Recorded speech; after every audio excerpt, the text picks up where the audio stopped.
the same courthouse that I was sworn in as a citizen. I walk in as representing that government. Abed Hammoud on behalf of the United States, Your Honor. Nothing like standing up in court now and saying on behalf of the United States. 5 years later, every time I say it, I get a little kind of goosebump, like, wow. Surrounded by family members celebrating the holy month of Ramadan, Abed Hammoud opens up about his life. Born in Lebanon, the Muslim American is now a top federal prosecutor overseeing high-profile cases downtown. It speaks volume of what this country is about. I'm an immigrant who came here, an older guy. I'm a guy with an accent.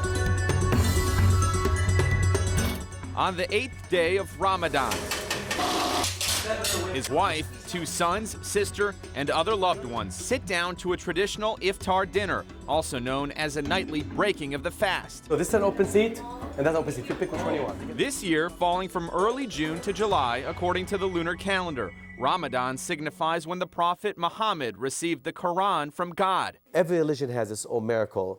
In Islam, Muhammad did not perform miracles.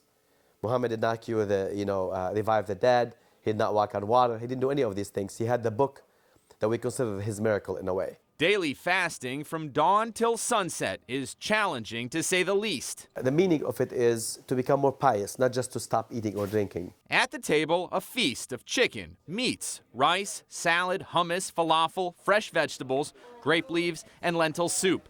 Like a traditional meal served in Lebanon. Sort of. When you develop the taste of Dearborn food, the food in the restaurants in Lebanon is different from the food here. When you go there, you miss it. Most Muslims continue working and practicing their normal daily routines despite going all day without food and drink. So no, the idea is not to stop working. It's to do your daily routine like you could not afford to eat, like you could not afford to drink. When you start fasting, you appreciate the simplest, slightest things in life. You drive into work in the morning, you're sleepy still, and normally you think, I'll get there, I'll get my coffee. No, you're not going to get your coffee. Abed recalls growing up in Lebanon, then moving to France. At 24 years old, eventually immigrating to the U.S. I had a good job in France. I wasn't running away from economic hardship. I wasn't running away from war. And I realized that there's a lot more opportunities here, that there's a sense of belonging. A proud Muslim American, Abed got his start during an internship with the Wayne County Prosecutor's Office. After finishing law school, he began working as an assistant Wayne County prosecutor. I called this a love for first sight. I said, this is what I should be doing.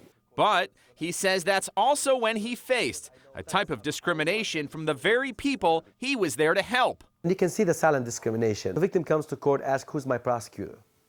And you come up, hello, my name is Abed Hammoud, I'm your prosecutor. What's your name again? And they give you that look, and you know that victim is wondering, why did I get stuck with this? We are good Americans.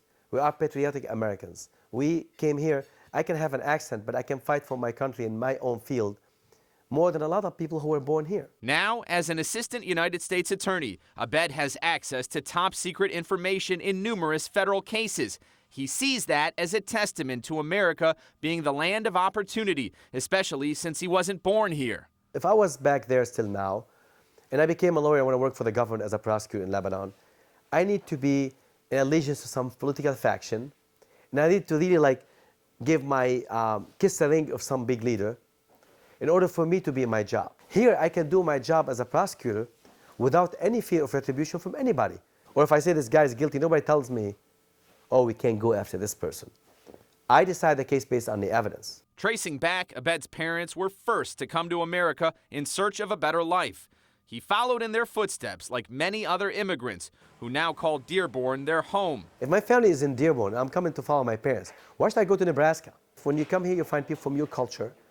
You find people who can help you the first steps, speak your language.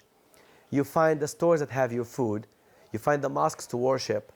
You find the schools that, they could serve halal food for your kids. This is from old country. The food served tonight is as authentic as this family's story. At the kids' table, the next generation looks to overcome life's obstacles and challenges as young Muslim Americans. Their strong values and profound sense of patriotism, a guiding light in a world still plagued by animosity and fear. And me and my boys, we have this discussion a lot, my sons. We always ask the question, when do you think we're going to overcome this? We think we're going to, but we don't know when.